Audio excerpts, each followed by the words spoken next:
Okay. Hi, everyone, and welcome. We're excited to have on this sixth day of Pesach, the beginning of the sixth day of Pesach.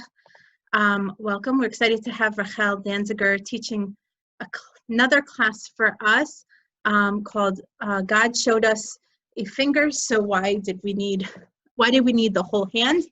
And we are excited. It's not normal for Mayan to be offering classes during Chol HaMoed, but as we all know, these are not normal times. So we are excited to be offering Torah classes now during such a special time of year. Rachel's going to be sharing the source sheet. I'm going to be sending in the group chat again a link to the source sheet if you want to print it out. But I think you need to copy and paste it into your browser. It doesn't show up as a link.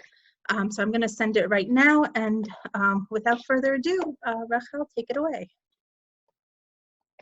Thank you, Ilana, and thank you everybody for joining. It's exciting to see some of your faces, some of your names, see new names, new, old and familiar and beloved faces. Thank you all for coming. It's really nice to share Pesach with you. This is one of the nice aspects of this weird time for me. So without further ado, as Ilana said, let's delve right in. Just a few days ago, and honestly, at this point, I can't even count anymore how many days ago it was, but when we read the Haggadah, we saw the sages engaged in this weird how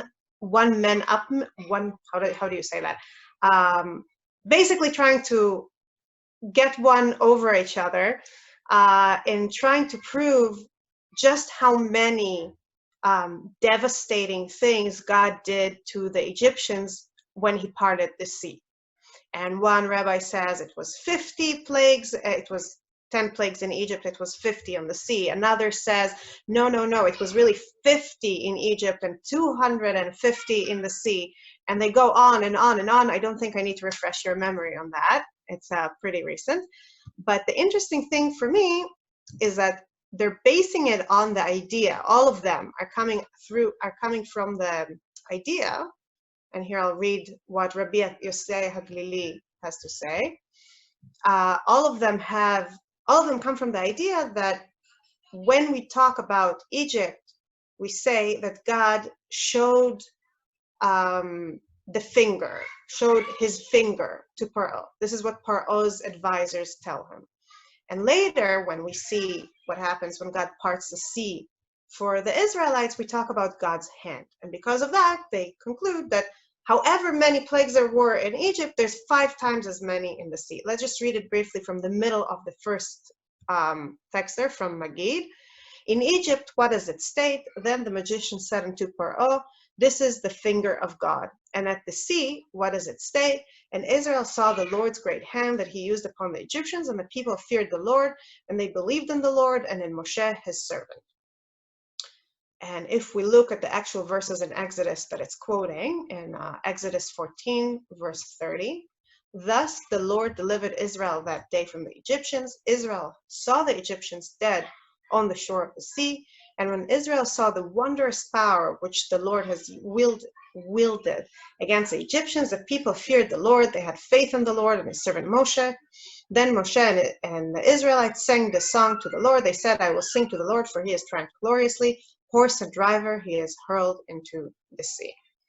Interestingly, we don't see a similar song at the moment of the Exodus. At the moment when finally, after all those years of suffering and after all the plagues and after all the back and forth with Paro saying, yes, go, no, don't go, a new plague coming, a new form of suffering, now put blood on your doorpost.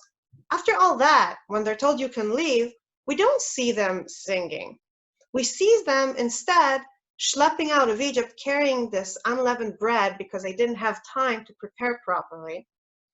And we don't get a sense that they're glorifying in their freedom, that they're celebrating it. This only comes after the parting of the sea, after that moment when they see the entire hand instead of the finger.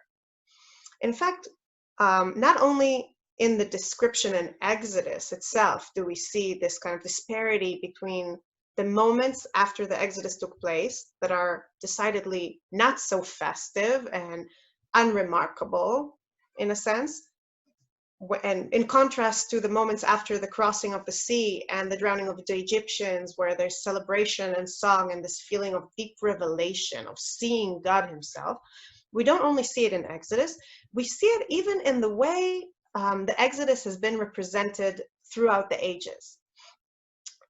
When you ask children what happened in Egypt, some of them will talk about the plagues, but the image that a lot of them would refer to is the parting of the sea.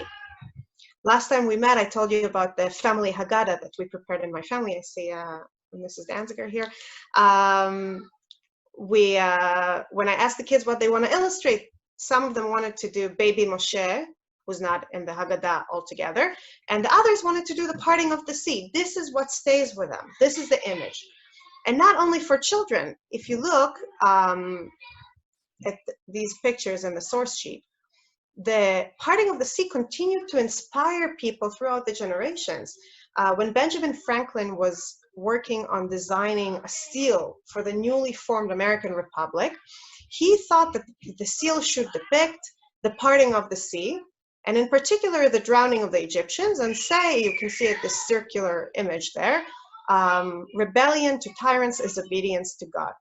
When Martin Luther King was looking for an apt metaphor to describe what he understood as the end of segregation in Brown versus Board of Education, he didn't talk about the Exodus, he didn't talk about the plagues, he didn't talk about the moments that the Israelites left Egypt behind. He talked about the moments that the Egyptians drowned in the Red Sea.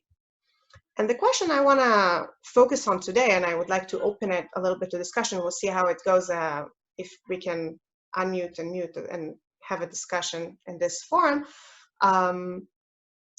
Why does the parting of the sea get such unproportional spotlight? Why does it stay in our memory? Why was that the thing that brought people true knowledge of God? Why is that the thing that continues to inspire artists throughout the generation, no matter if they're 3-year-old or like Benjamin Franklin, well into their years of wisdom?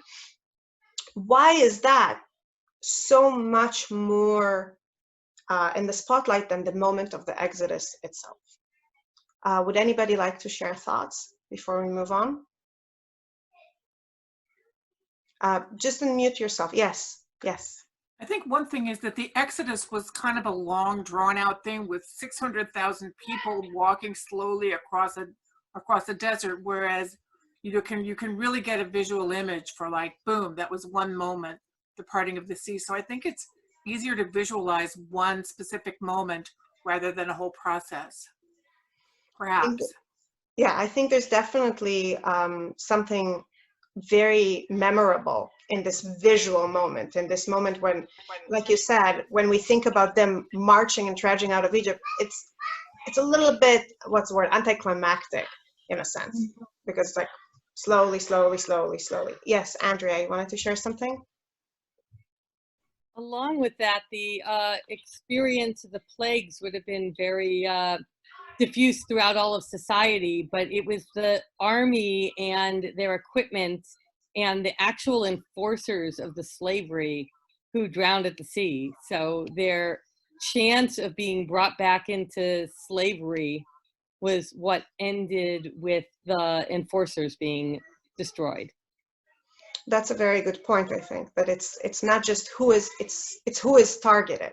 What are they seeing? It's not just that it's visual, it's also that what they're actually seeing is the very tool of their oppression being ruined, not just the general society suffering. Yes, Anne. It's also the point of no return. Mm-hmm. Can you elaborate? Egypt was gone and they were across and there was no going back. There was the sea that separated them. That was the moment where they were truly beyond. It's I think that's a very powerful point also. In fact, when Martin Luther King in that sermon I brought in the source sheet, I'm not going to go into it now at length, you're welcome to look at it later. He talks a lot about the fact that even after the physical liberation, after the Civil War, the American blacks always saw something separating them from freedom. And as segregation was being slowly hacked at and broken apart, what they were seeing is not just a moment of liberation, another moment of liberation in a long series, in a long process. They were seeing the final crack, the final thing that makes it impossible to regress and go back, in a sense. And that stands in sharp relief to what we see immediately after the Exodus itself, when, let's look here at Exodus 13, 17, 18. Vayehi b'shalach paro et ha'am. I'll read it in English. Now when Paro let the people go, God did not lead them by way of the land of the Philistines, although it was near, for God said that people may have a change of heart when they see war and return to Egypt. So God let the people round about by way of the wilderness at the Sea of Reeds. Now the Israelites went up armed out of the land of Egypt. This is a shocking statement. It basically tells us that until the parting of the sea, everything could go back to the way it was. The people could just decide that it's not worth it for them and go back. Later, when we see them walking through the desert, we see them complaining repeatedly. Why did you take us out of Egypt? Why did you take us here to a place with no food? Why did you take us into the wilderness? And you can really see how, if it was possible for them to come back, they might have actually done it.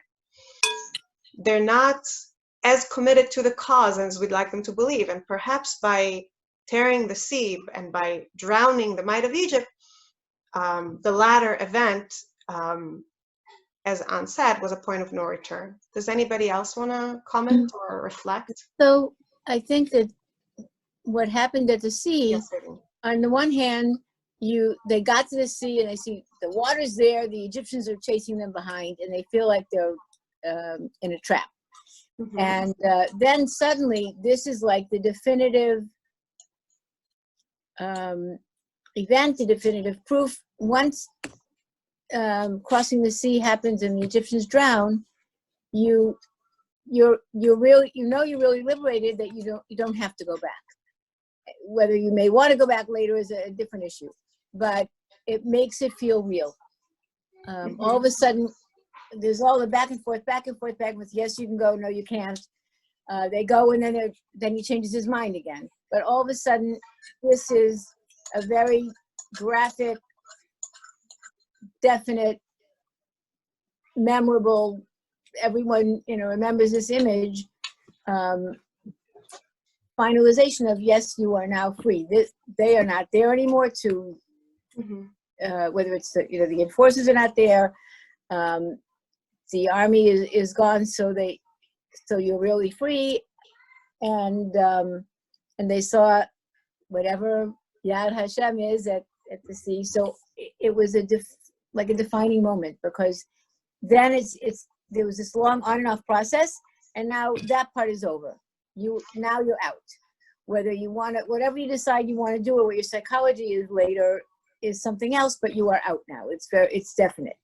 I see. I think what you're saying is a complement to the point other people were making before, and said that it's not just that they might change their mind. Paro might, and in fact does, change his mind and decide that he is not actually okay with letting them go. And in fact, he wants to continue the pattern we saw established during the plagues of, yes, maybe, no, actually not. No, actually not. Yes, maybe, no, actually not. And in a sense, by breaking his might, by ruining his army, perhaps killing him also, the commentators argue back and forth about that, that option is now off the table. In a sense, we're saying that the Exodus is more complete at this point. It's also true that physically they are now blocked off from going back, because they had come through land. They go through land through the water, and now the water has come back. So there's a physical barrier between them. Never mind what the people want, whether Egyptians are there. There's a physical barrier that they can't go through anymore either. So thank you, Susanna. Yes, Jeremy. Yeah. I think there's another very important point. Moses said we're going to go away for 3 days. He never said we're going to go away forever. When the Pharaoh let them go, all the people knew was, we're going to go 3 days into the desert. What day does the army come after them? It says in the Hebrew that Paro got word, Ki varach ha'am, because the people have fled. In other words, they didn't stop after 3 days and come back. And the people were not given any provisions. Nobody said to them, make sure you pack, make sure you bring along food, because I don't think they were sure they were leaving for good. They were going for 3 days in the desert. So that's why we celebrated the 7th day, because by the 7th day, they should have been on the way back and almost all the way back. And the messengers of Paro said, no, barach ha'am. They really have left permanently. Yeah, thank you. I think this is a very important point also, that, and I think it leads us very well to the next layer of this discussion, in a sense that it's not just that the sea closed the final door and in a sense was a point of no return, as you put it, but also that there was a lack of clarity before the parting of the sea. There was the fiction of we're only going for 3 days. There's the question of what do the people actually know? The people were not privy to Moshe's conversations with Paro. The people didn't know exactly where things stand. In fact, let's look for a second at what the people say when they see the Egyptians chasing them. When they see the Egyptians about to catch up with them, they turn to Moshe here in Exodus 14, verse 11, and they said to Moshe, was it for want of graves in Egypt that you brought us to die in the wilderness? What have you done to us, taking us out of Egypt? Is this not the very thing we told you in Egypt, saying, let us be, and we will serve the Egyptians? For it is better for us to serve the Egyptians than to die in the wilderness. So Aviva Gottlieb-Zernberg, in her amazing book about Exodus, The Particulars of Rapture, has a very interesting reading of these verses. She says that in these verses, we don't just hear complaint. We don't just hear them being scared. We hear the people questioning what were Moshe's purposes. Why did he even bring them there? And perhaps hidden in that, we can hear the fact that they're not even sure what's the big story here. They're not sure where the narrative arc is supposed to take them. Let's read what Aviva Zornberg says for herself. Here in this source, they reread their story as a tragedy, a story about death. Is it because there were no graves? What is this mazot that you have done to us? Is the radical question of meaning. Is this a story of redemption or of a diabolic hatred, or even the most unnerving possibility of all, of the person megalomania of Moshe?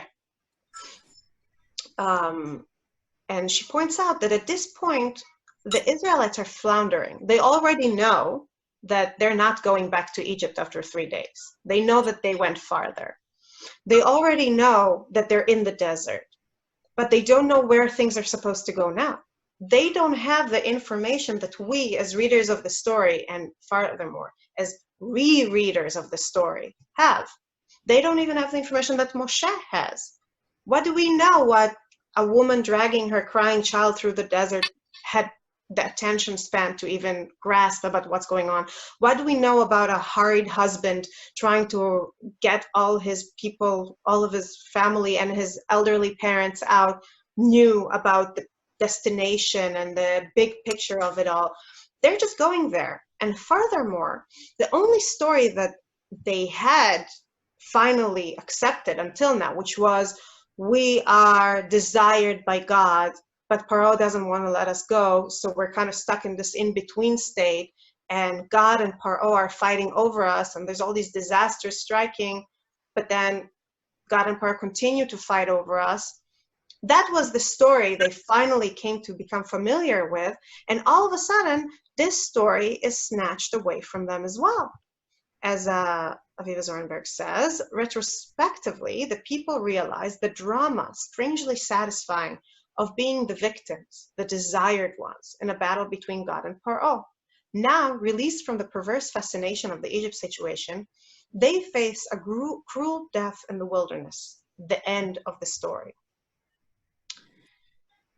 this state of affairs, the state where you're in the story, you're in the moment when things are happening, and you don't really know how you're supposed to interpret it and where it's going to go, is a very scary place to be in. I think many of us are perhaps feeling somewhat in that space now, when we're still living in some sense of security at home, but also with a lot of fear and a lot of uncertainty about our future, both our survival and sorry, is the audio okay now?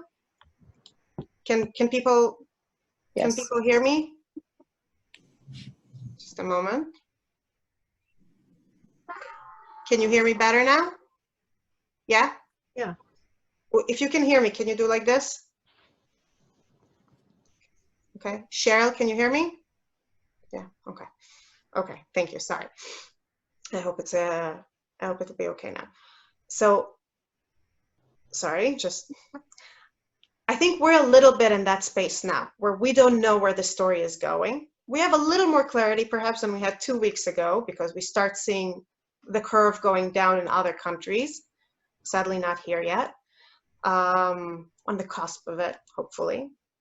But imagine how scary it is to the Israelites who are not sitting in their homes and able to order things from Amazon. They're out there in the desert, they're out of their place, they barely have food, they're dealing with this great drama while also dealing with the normal things of taking care of their children and, you know, figuring out, where is that clothes? Did you not pack it? Did you forget this thing? And why did you do it this way? And where should we sleep tonight? And what's going on? And why is there smoke? And oh my gosh, is that the Egyptians chasing us? And what will happen? And should we go back? And can we trust this guy, Moshe? He didn't grow up with us. He grew up in the palace. Can we even trust him?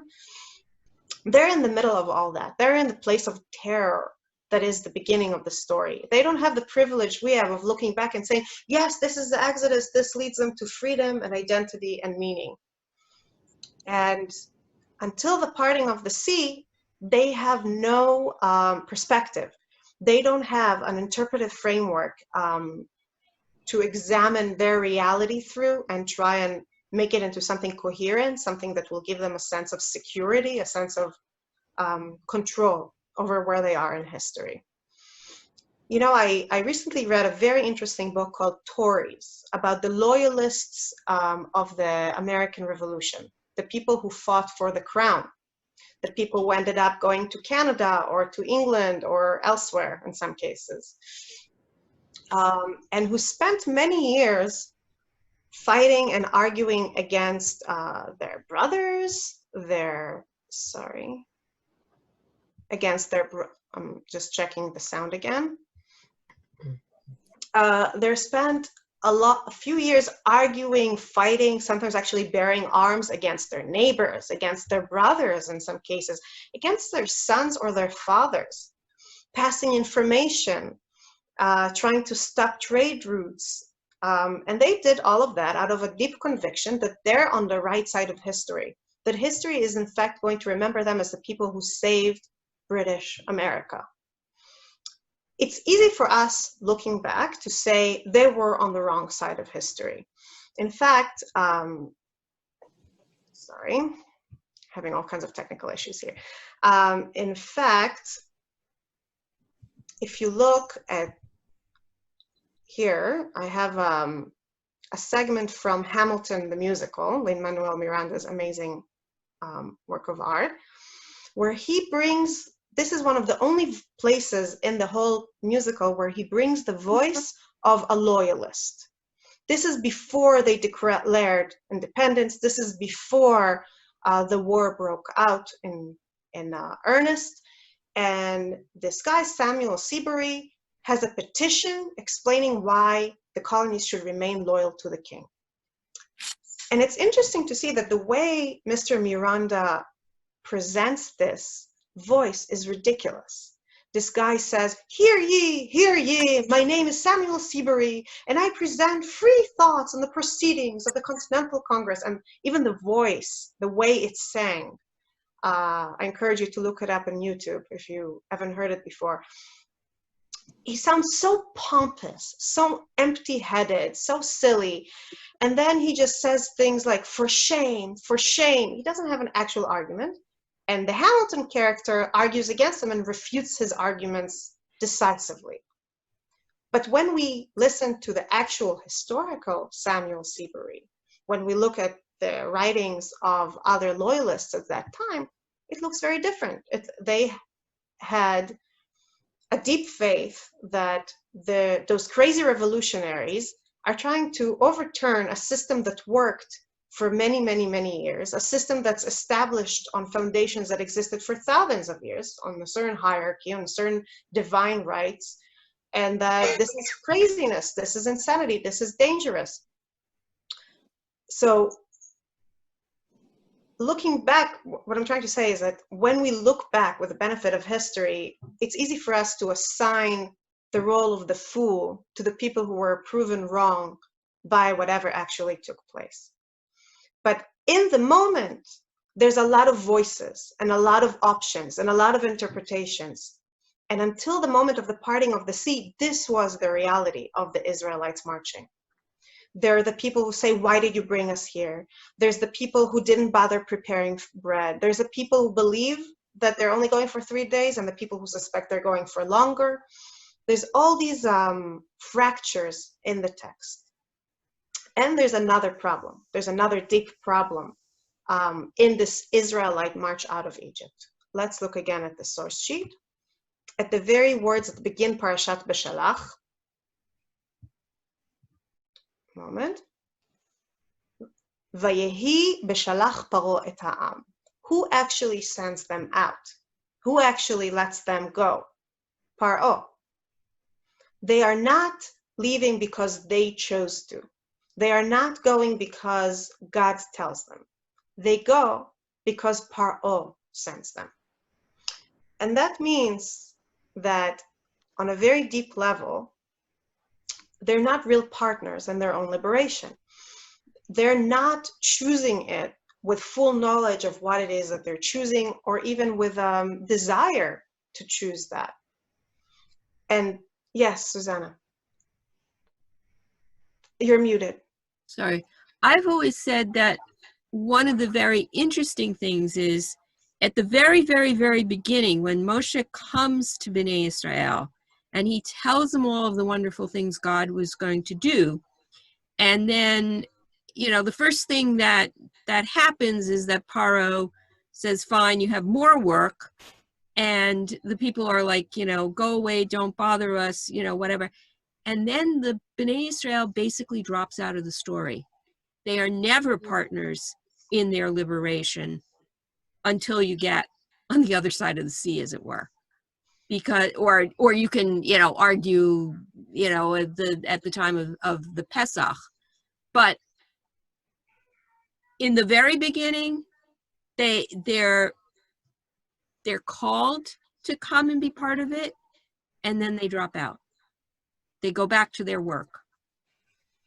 Yeah, exactly, precisely. And I think that you could, like you said, you could argue that when they put the blood on their doorposts, it's a big deal, especially because it's the gods of Egypt that they killed and put their blood as advertisement for everybody to see. But they're still doing what Moshe tells them, what Hashem tells them through Moshe, what Paro tells them. We don't see them acting. We don't see them taking initiative. And this is very problematic because let's think about what's about to happen. Where are they expected to go now? They're not expected to just keep walking in the desert, following Hashem and Moshe for the rest of history. They're supposed to go to Mount Sinai and stand there and accept a covenant. Accepting a covenant means that you're on equal footing on some level. It means that on some level, you're adapting yourself, or you're taking the mantle and the dignity that comes from being a partner of someone else and not just a subject, if we're talking in terms of the American Revolution. You have to become a citizen. You have to become a shareholder, in a sense, in some vision. Then they're supposed to leave Mount Sinai, go into the Promised Land, and found a society that will embody the very ideas they covenant themselves with in Sinai. And for that, they're going to have to fight wars. They're going to build taxation systems. They're going to have laws and enforce those laws. They're going to have to deal with the economy. those are things that people who only obey, people who only follow can't do. They can't do that. It also helps us understand why God doesn't trust them not to change their mind, why God fears that they will decide to turn back.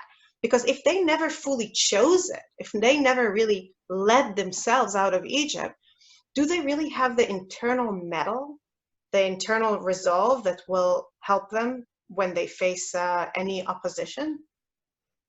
I would like to compare that also to another situation in American history, but before that, anybody has any questions, comments, thoughts to share? Rachel, it's Lynn.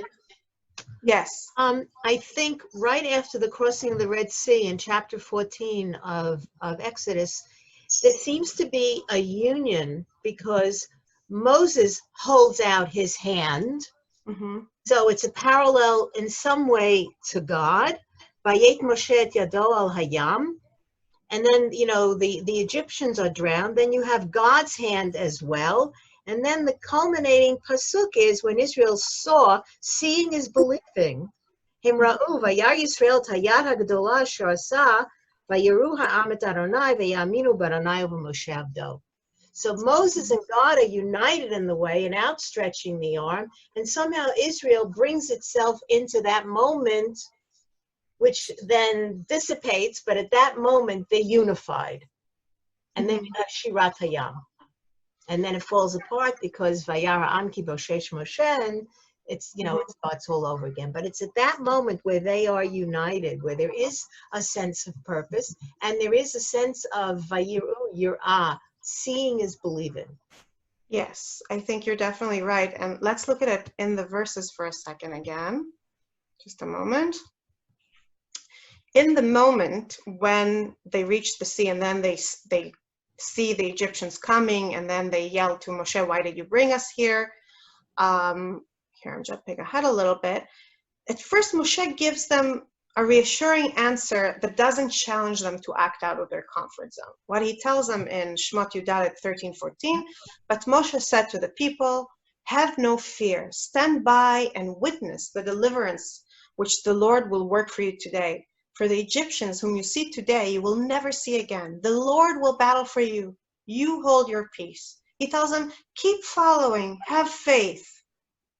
He's trying to put them at ease.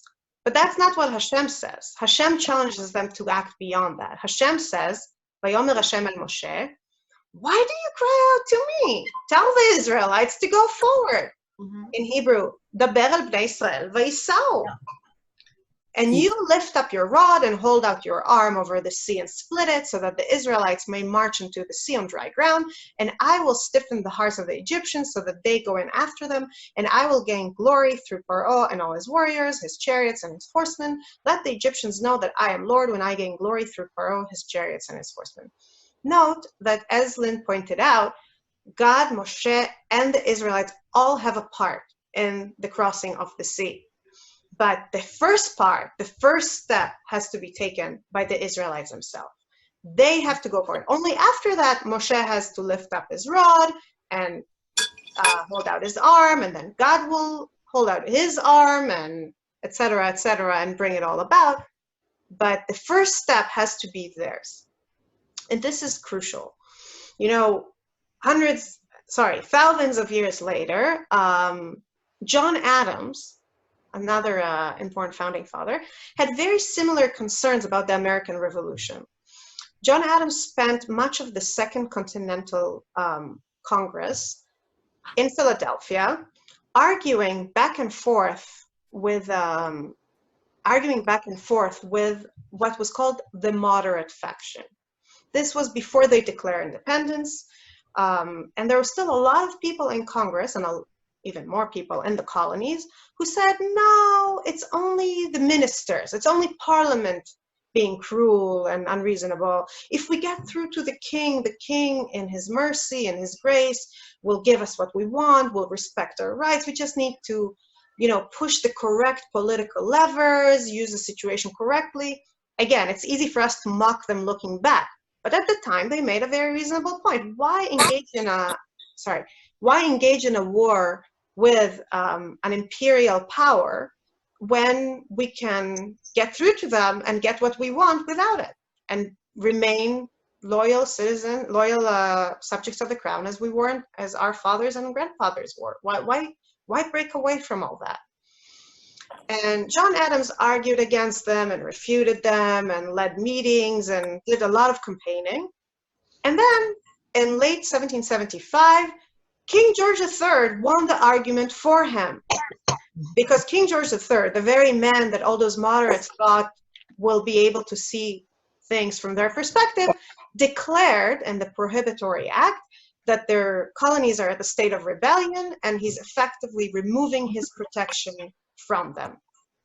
Just a minute. I'm just asking if everybody can just double check that they're muted, because there's some background noise and it's hard to hear. Thank you. So he basically declared, okay, you're no longer mine to protect. I'm sending my army to fight against you, whatever you do. Now, we might think that John Adams would be thrilled, because finally the arguments he kept arguing against were debunked by reality. But in fact, he was extremely concerned, because he instinctively felt that the people in the colonies are not ready yet to do what it takes to rebel against England.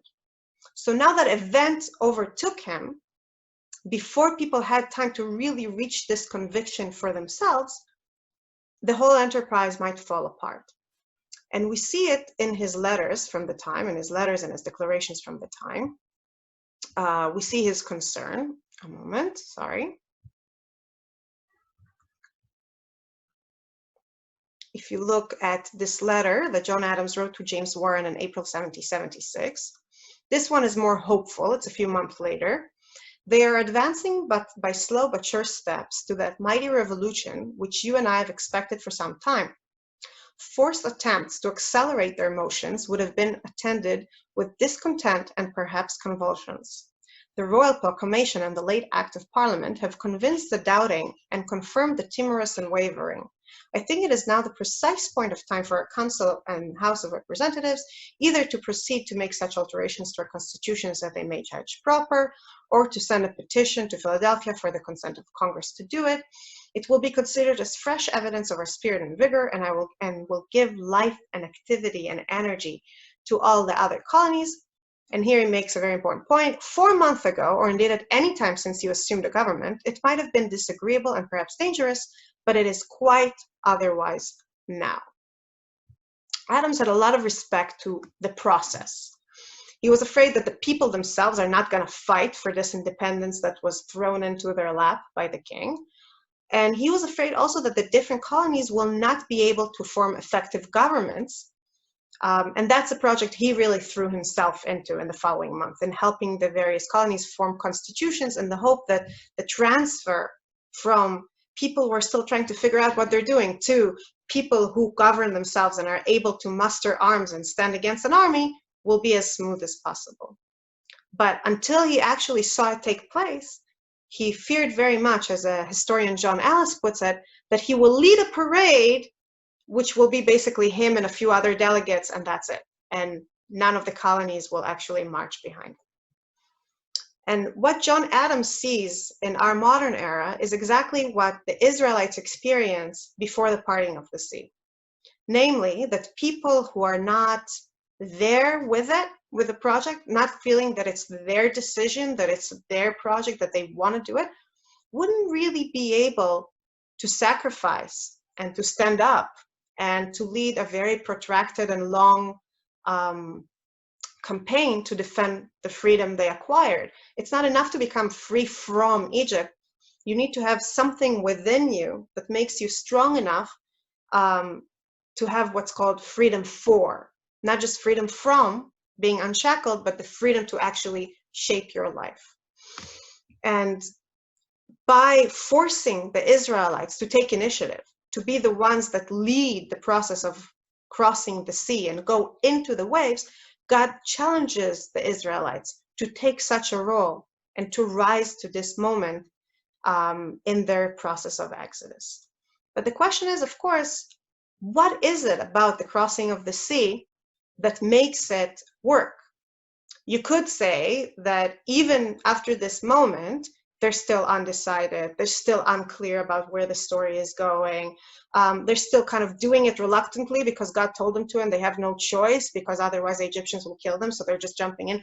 What is it about that moment when they jump into the sea that changes things for them and makes the story clearer in the sense that they understand where they are in history, and their role in it, a role that they're willing and able to assume?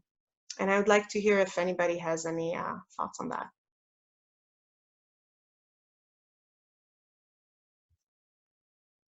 Let me reframe the question in a simpler way, in a more concrete way. Why do you think that God asked them to jump into the ocean before he parted it? Any thoughts? Yes. Yes, Cheryl. Just, we're muted. Yeah, there. Okay. Yeah, I mean, I guess just in terms of just following along with what everybody has sort of, and what you've kind of led us to, I do think that we Israelites, the Jews, needed to feel that they didn't, all the other plagues didn't affect them, and they were kind of told in advance that this wasn't, or they knew that it wasn't happening to their people. This is the splitting of the sea before knowing that it was going to split. They didn't know what was going to be, and so they really had to kind of jump in full force with their faith that it was without knowing what the outcome was going to be, and really trust that this was what they wanted to do and where they wanted to go. So to rephrase, I think that you're pointing out two separate things that are both part of the same. Correct me if I'm misrepresenting you. Both that it's their own flesh that's affected, and that they're embracing a certain uncertainty at this moment. Yes. Yeah. Do you agree, disagree? Does anybody else want to add to it? Let me play devil's advocate. Yes, Andrea. If they really believed, like they said before and afterwards, that there was a chance they'd be better off in Egypt, this was also their moment to surrender to the Egyptians. Mm-hmm. So by going into the sea, they're taking the chance at a death that feels either less sure or better than that option, which is to put themselves on the mercy of the Egyptians instead of the mercy of God. That's very interesting. I think that we were talking before about what's the narrative, about their feeling of like uncertainty, about what kind of story are we in right now? Where is it going? By choosing to risk themselves for God's plan, they're also narrowing the possibilities of what's the story, because another arc of the story could have been, and then they came back and the king showed them his mercy, as Samuel Seabury says in Hamilton, hopefully with somewhat wishful, hopeful thinking. But this is not the story. At this point, they're surrendering that possibility and they're narrowing their story arc in a sense. And I just want to clarify that when I say story arc, I'm not just talking about narrative and, oh, the stories we tell. I'm talking about our sense of identity. What's the story we tell ourselves about ourselves? Who are we? Where are we going? Until that point, they could tell themselves, we're Egyptians. You know, we're the Egyptians that happen to have the short end of the stick in Egypt, but we're Egyptians and we're exploring this religious cult for a while, and then we'll go back to being with Egyptians. Or they could tell themselves a story of, we're, you know, rebellious slaves, or they could tell themselves, we are God's people. They're surrendering some of these options at this moment. Cheryl, you wanted to say something? Sorry, yeah, I just read finally Hillbilly Elegy by J.D. Vance. I don't know if others have read that book, but I'm bringing it up because he sort of, J.D. Vance grew up in a small town in Ohio, calls himself a hillbilly, and he ended up ultimately kind of grew up in a broken family where he felt that where nobody, he describes, really saw themselves as having any college or any education, any future beyond kind of what they saw. A lot of drugs, a lot of broken families. He ended up going to Yale Law School ultimately, and it's just an interesting story, but I'm thinking about that as you're talking, only in the sense that the Jews, it may not have even occurred to them that there was another possibility that they could be their own nation, right? This is a completely new concept to them. And so this is sort of like the aha moment. Wow, this is actually something that we can do. We can cross over and form, into our own cells, and it is a process, but sometimes it takes something kind of miraculous, something beyond, and something that's affecting you personally to sort of get there. And so it's very interesting. What you're saying, Cheryl, reflects a lot of what Rabbi Tzadok Milublin, the Pri Tzaddik, writes in his interpretation for Beshalach. Rabbi Tzadok asks, why does Parashat Beshalach start with the word Vayehi? The word Vayehi in Hebrew is associated with mourning, with the word Nehi umispeg, the word for the groans that we groan when we are sad, when we're grieving. And he asks, why start the Parsha that tells us about the Exodus, about actually going out of Egypt, with this word that carries this unpleasant weight, kind of this unpleasant connotation? And he says that the answer lies in the next few words, Vayehi beshalach Paro. Namely, the sad part is that Paro had to send them, that they didn't just walk out, that they didn't see the necessity of becoming free and leaving. And Rabbi Tzadok asks, why didn't they? And he says that the truth is that they were within 49 Sharim Shel Tumah. They were so immersed in the Egyptian mentality, in the Egyptian way of life, in Egyptian values, in Egyptian emotional norms, whatever you want to say, that they didn't really see themselves as separate. They didn't have that sense of, we shouldn't be here, we should be something else and somewhere else. They just saw themselves as Egyptians. And there's a lot of midrashim that say that if they descended into 49 gates of tum'ah, of impurity, and if they had descended the 50th, then that's it. The Exodus would have been impossible. They would have been so Egyptian that God wouldn't have been able even to take them out. But Rabbi Tzadok reads it to mean not some, mystical sense of impurity, but rather a sense of identity, that their identity was so indistinguishable from the Egyptians that only miraculous interventions and only this slow and torturous process of taking them out slowly and forcing them to cross the sea and bringing them to Sinai and then walking with them, only this very long and torturous process was able to deliver from within them a sense of being different from everything they left behind. And in a sense, when they throw themselves into the sea, if you think about it from a metaphorical perspective, or just the visual imagery here, it's almost like they're giving birth to themselves. They're going through the birth canal. There's the water, and then the baby comes through. And interestingly, they have to do it for themselves. And that goes back, in a sense, to the Midrashim about the beginning of the book of Exodus, when the sages say that the Jewish women would deliver their own babies to protect them from the verdict. Of the Pharaoh. From the Pharaoh, yeah. And in fact, it's not just the sages saying that, that's what the Meyaldot, the midwives who are told here, let's look at the text here. The midwives are told by Paro to kill the Jews, to kill the Jewish male babies, and they don't want to do that. Let's read it here in Exodus 1, verse 16 to 19, saying, he is telling them, when you deliver the Hebrew woman, look at the birth stool. If it is a boy, kill him. If it is a girl, let her live. The midwives, fearing God, did not do as the king of Egypt had told them. They let the boys live. Note that the word here is vatiren, the same word that we will later see in the parting of the sea, that the people, when we say that the Israelites see the hand of God, va'ir'u, va'ir'u et Hashem ve'et Moshe avdo. They see and they fear. So the midwives, even without seeing the parting of the sea, already fear God, and they let the boys live. So the king of Egypt summoned the midwives and said to them, "Why have you done this thing, letting the boys live?"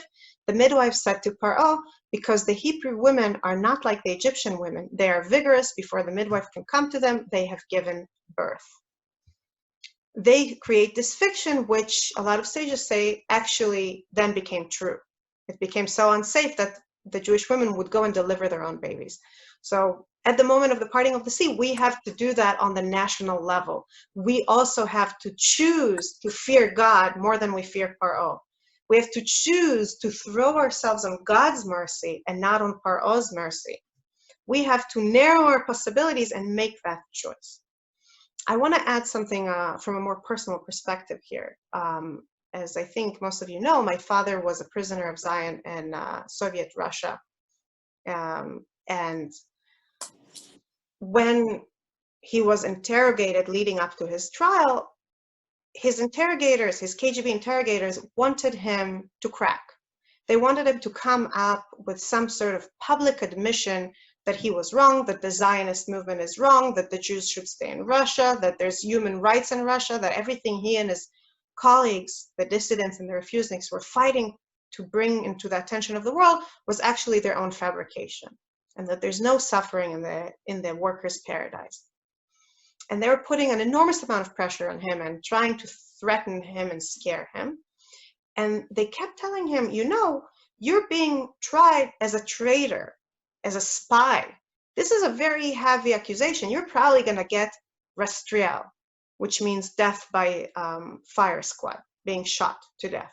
And they kept saying this word. And every time they said this word, even though he tried to keep poker face, like he kind of froze a little bit because it's so gruesome and final. And every time they saw it, they just pushed harder and harder and harder. And he knew that they recognize a crack here and they're going to try and break him open with that. So whenever he went back to his cell, he tried to work on strategies to desensitize himself to this fear, to the fear of death. So he started telling himself, rastriel, rastriel, rastriel. He started staring that option in the face instead of trying to avoid it as we automatically do in our mind, trying to avoid the thought of our own death. He tried to look straight to it. Anne Geller is here, and she can tell us how Rosenzweig starts his great book with that, with looking at your own death another time. But there's something really powerful about that, about looking at your own death in the eyes and trying to think about it in the first person. I will die. And at first it didn't work. At first the strategy just made him more and more scared. And he said, okay, but I will die. Why? Why will I die? And he realized that he has to accept that he's willing to die to remain free in spirit, that to lie as they want him to lie and thus weaken his comrades and the causes he believes in is worse than death, because that would mean that he became a slave inside again. And now that he's finally free inside, now that he finally speaks his truth, to regress from that would be to become a slave in truth, in reality, in the inside, and not just a prisoner on the outside. And because of that, he found within him the strength to look at death in the first person and say, okay, I will die. If that's what it takes, if that's the cost of freedom, it's worth it for me. And then he started going to his investigators and walking into the room and saying, oh, so will it be rastriel, do you think? And kind of pulling the rug under their own feet. And whenever I read that part about the parting of the sea, about the Jews, the Israelites having to jump in before the water opens, I think of that. Because what it means is that they have to look at the possibility of drowning and accept it. And accept that it's worth it. That going back would be worse. That relying on Paro's mercy would be worse. That accepting shackles at this moment would be worse than embracing the risk of death and the possibility of freedom in one step, in the step forward into the water. And I think that this is the turning point. This is what turns them from passive followers into active agents in their own story, because they accepted a price. They said, we're willing to pay it. And this price, as Cheryl said, has to do with their own flesh. and they're embracing it. They're embracing that for themselves. And it's kind of interesting that jumping into the water, all of them, is sort of throwing the baby boys into the or to the nth degree. It's like not only are they willing to accept death, but it's specifically death by water in that way. Yes, exactly. And I think there's a very powerful message here that sometimes we can't choose our suffering. But by making the choice that it's worth it to suffer and not to give up on whatever it is that our suffering is trying to make us give up on, if that's the case, by making the choice that it's worth it, we make the suffering our own. What Paro intended for them, which was death and water, was what they ended up embracing, but through that embracing, also breaking it apart and breaking away from it. Again, if my father would have come to his investigation and said, oh, I might fall out the window and break my neck, it wouldn't have left an impression. It was the fact that he took the threat they used against him, the death they were threatening him with, and said, I accept that made the tables turn. Yes, Andrea. The other story that you said appealed to the children was the baby in the basket. And Yocheved and Miriam, who midrashically were the midwives attributed to, did that same thing with Moshe. They gave up their own baby to the water rather than have Pharaoh give up their baby to the water. Yeah, that's beautiful. So they're reenacting the original act that started the entire redemption. Yeah, no, that's really beautiful. And if we look back to that, my husband, my husband says he doesn't believe in having a favorite verse in the Torah, but if there was one, he would say that this is his favorite verse, the one where in Shmot 1:17, where it says that Vatiren hameyaldot et haElokim velo asu kasher diber elehen melech Mitzrayim, that they feared God and didn't do what the king of Egypt had told them. Because what it says is that they made the choice that God is more important to them than Pearl, that there's something eternal, that there's something bigger than their circumstances, than their survival, than all the interests that motivate us within our daily life, that there's something beyond that, and they swear allegiance to that. And when we stand before the ocean, before the not exactly an ocean yet, the Red Sea, and embrace the possibility of death, and embrace the uncertainty, and narrow our story down, and forge forward, we are reenacting on a national level what the Meyaldot started in the very beginning of the book of Exodus. And in a sense, this is what makes that a moment of revolution. After the crossing, when they break out in song, Miriam, when she leads the women in song, makes a very interesting observation. If we look at Exodus 15, verse 21, and Miriam chanted for them, sing to the Lord, for he had triumphed gloriously, horse and driver. In Hebrew, it's sus v'rucho, horse and his driver, its driver, he has hurled into the sea. And a lot of rabbis point out that what she says here is not just the physical, what she sees is not just the physical fact that there's horses with their riders drowning, but she's watching the system, the Egyptian system of, somebody over somebody else, this very strict hierarchy, the king over the priest over the other people, the slave drivers over the slaves. Everybody in Egypt was enslaved on some level. Everybody was part of this very, very hierarchic, cruel system. And when they're watching the power, the might of Egypt drowning in the Red Sea, they're watching this system disintegrating. They're watching a real revolution, because it's not just particular warriors drowning, it's the whole system falling apart. In that regard, again, I feel for me, it echoes with the American, the American Revolution echoes that. Because what was unique about the American Revolution is that it wasn't another act of rebellion where one group rebels against another, but then creates a society that's basically based on the same principles. But rather, they were trying to create a society that's based on new principles. As James Madison said in 1792, in Europe, charters of liberty have been granted by power, i.e. kings in their benevolence and in their great mercy, as Samuel Seabury said, grant various rights to people. America has set the example, and France has followed it, of charters of power granted by liberty, i.e. free people deciding who should have power at what point. And the phrase that the world turned upside down was in people's minds at the time of the American Revolution. And Lin-Manuel Miranda, again, we're closing the class with another song of his from Hamilton the musical, captured that in his poem, in his song about the Battle of Yorktown, the final big battle of the Revolutionary War, where he describes from Hamilton's point of view, we negotiate the terms of surrender. I see George Washington smile. We escort their men out of Yorktown. They stagger home single file. Tens of thousands of people flood the streets. There are screams and church bells ringing. Up until this point, the description could fit any big decisive battle in any war. But then come the refrain of the song. And as our fallen foes retreat, I hear the drinking song they're singing. The world turned upside down.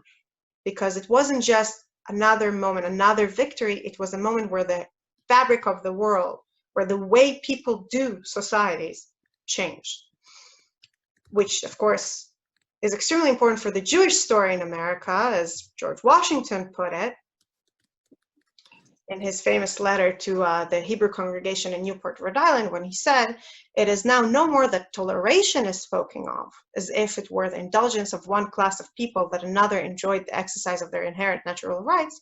For happily the government of the United States, which gives to bigotry no sanction, to persecution no assistance, requires only that they who live under its protection should demean themselves as good citizens in giving it on all occasions their effectual support." We can argue about whether Washington was expressing truth about the reality at this time or wishful thinking, but the fact that Jews can see themselves as equal shareholders of the American dreams and not as being here by the grace of some great benevolent czar, I think it resonates for many of us. So I want to give the Jews a little bit more credit. Yes. There's also a missing word. So certainly the rabbis say that when Moses instructed them, even though they may not have heard all the negotiations with Pharaoh, they may not have known that they were supposed to be leaving with animals to sacrifice to God, they knew that they were all going to go where nobody was going. And they were told to take the lamb, and the rabbi said that the lamb was a symbol to the Egyptians of revolution. And they took the lamb and they did slaughter the lamb, and they did decorate their houses with the blood for whatever the purpose was. They might not have understood. And that they actually chose that lamb and watched it for 4 days when people could have taken other action, or when the people around them could have taken action, and proved that they were in that 49th category, but not 50th category of Egyptianhood. So I want to give them a little credit. There's many different facets to the Torah, and many rabbis say that proved that they were ready. They still didn't know what they were going for, really. They still didn't know fully what was going to happen. And the visions at the Red Sea were multiple, too. They may have been multiple plagues for the Egyptians, but there also was the leading fire, the pillar that was in front of them, went behind them to block them from the Egyptians' approach. And the whole night, they were kept apart from the Egyptians. There was something special that was happening, they knew. And remember, it was Moses who really was discouraged. To begin with, he said, well, what name should I tell them? You have God, because they're going to ask me what name, and they're not going to believe me. But in fact, when he came and he told them what was happening, they did believe him, even though it was hard for them to conceive it. So even though it's a very revolutionary point, and maybe they had to prove their independence by going in the water, I think that you have to also say they had somewhat proved their independence. They had asked their Egyptian neighbors for the beautiful clothing and the gold that was owed to them. They were joyous, and the Torah says that they exited Egypt beyond Ramah. And I think it says that even before It's a pasuk before they come to the sea.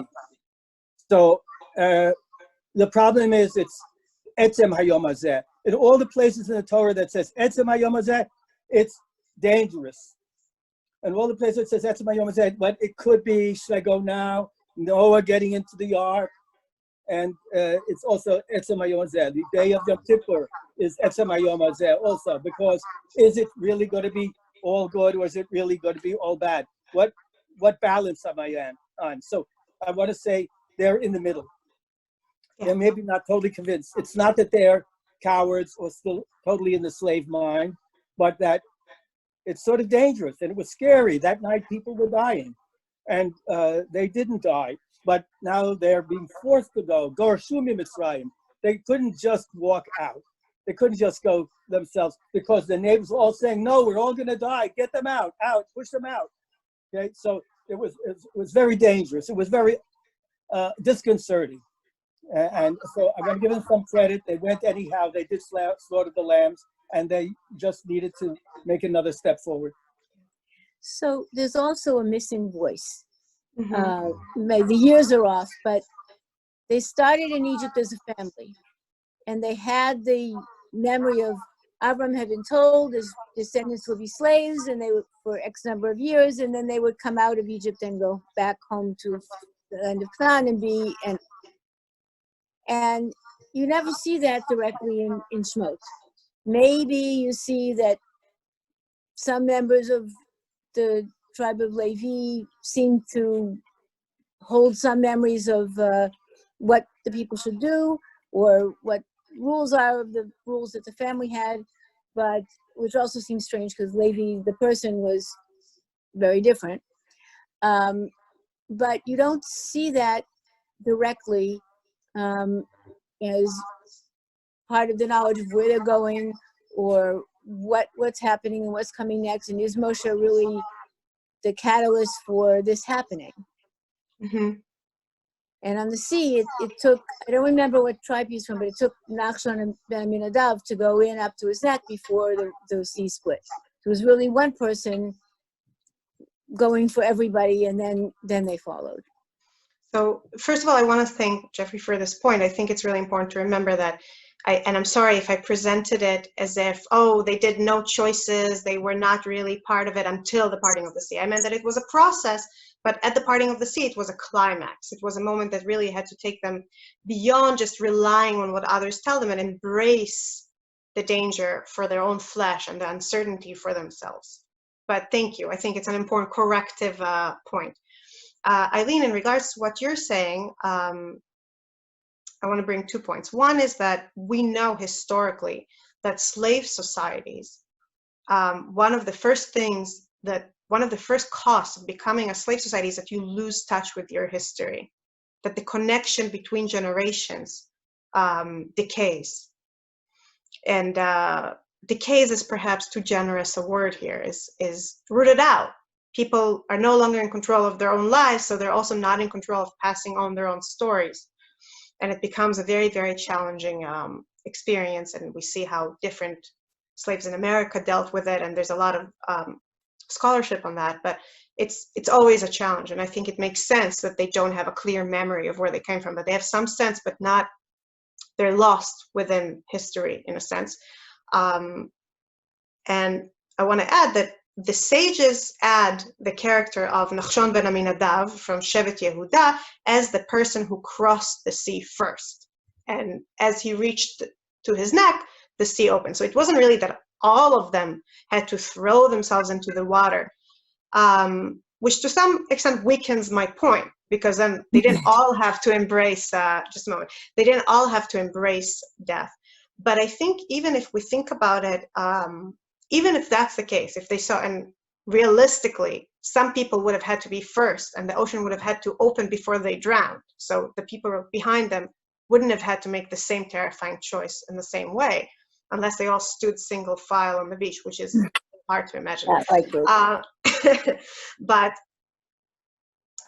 even that, what the people see when they see Nachshon ben Aminadav jumping in is one of them jumping in. They're not seeing Moshe, who grew up in the court, who has this weird intimate relationship with God that they don't really understand going ahead.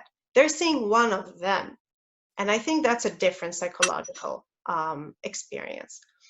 I want to add something. We talked a lot about the initiative and about embracing their independence and narrowing the possibilities and kind of choosing one track that they're willing to risk everything to be on.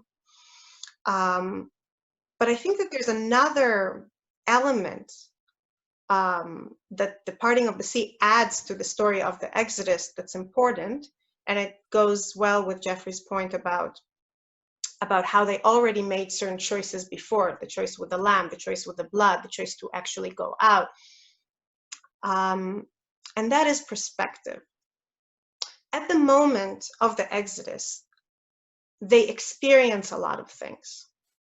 There's the fear, there's the chipazon, the haste, there's taking care of all the issues that come up when you travel, but doing it kind of really fast.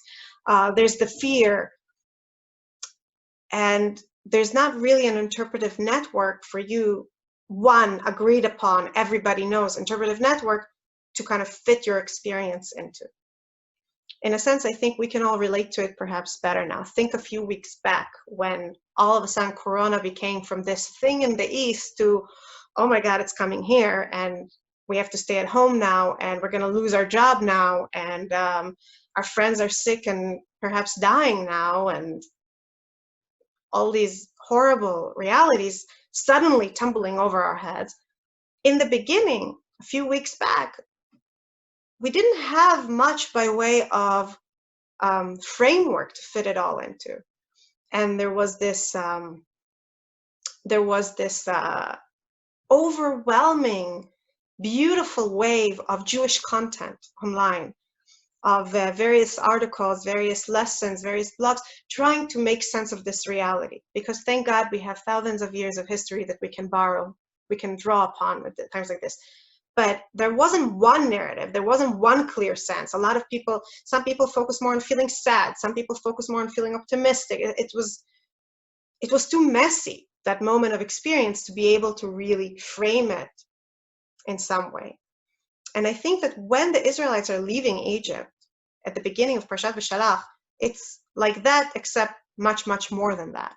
Because they don't have the history to fall back on. They don't have the internet to listen to lectures and read articles and talk to their friends on Zoom. All they have is their experience, and they don't know exactly where to fit it in yet. But after they had 7 days to walk in the desert and get used to it a little bit, and get used to the idea that they're no longer in Egypt, and get used to the idea after the 3 first days pass that they're not going back, and get used to the idea that God protects them with the fire behind them and the cloud before them.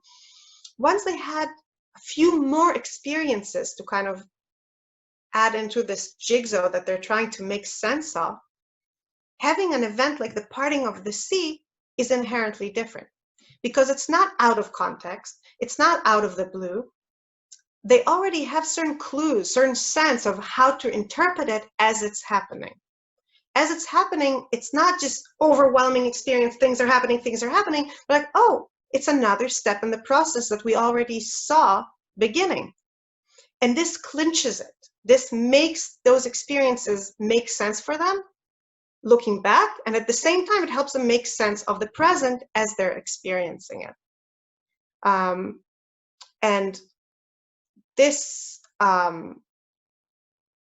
aspect of the process of the Exodus, namely that it's a process and that you need to keep going in order to start making sense of things as they're happening, I think is crucial to understanding why we talk about seeing the hand of God in the sea. As long as it was only pure experience, all they could see was a glimpse of God here, a glimpse of God there, a finger. But they didn't have a cohesive sense of what's going on. We can talk about a cohesive sense, about a fullness of the thing, about the entire hand, only when they already come with some background that helps them interpret it. And I want to finish with that thought and say that in this time that we're living at, that we already had a few weeks to get used to our new life and to our new reality. And we already started having a certain narrative we tell ourselves about what we're doing and why we're doing it and how to fit it all in. There's a lot of power in this moment because we already have the tools to start making sense of our reality and thus owning it and becoming the authors of our experience instead of people thrown here and there by a decree of the government here, a spike in cases there, but we can start shaping who we are within it. But we're also not so removed from it yet that it's just mythology for us, that it's just something that happened and we can just use it to tell whatever we want to say, but it's not, it's still real. And my bracha for all of us as we move into the 7th of Pesach, but also as we face this reality that we're facing, is that we will embrace the liberty that this moment offers. This moment that isn't the first moment. It's a moment that already has some perspective, but it's also still within the event, and when we can still see them in their fullness and choose how we shape our response to it and our place within it. And with that, I wish you Moadim L'Simcha. Thank you. Thank you very much, Rachel. Thank you, everyone, for joining us. If you could please just send a private message to me right now with your name and your email, just so we can make sure we have everyone on the list. Also, Mayan's offering all these classes for free right now, but we're always looking for any kind of donations that can be any donations of any level, or if you'd like to sponsor one of our upcoming shiurim. We're still planning what the post-Pesach classes are going to look like, since of course we all don't know what life will be after after right now. So I wish you all a wonderful Yom Tov and a Chag full of redemption and seeing what's on the other side of the Great Sea. So thank you, Rachel, and keep an eye out for all our post-Pesach programming. Thank you, everyone, for coming. Thank you. Night. Good night.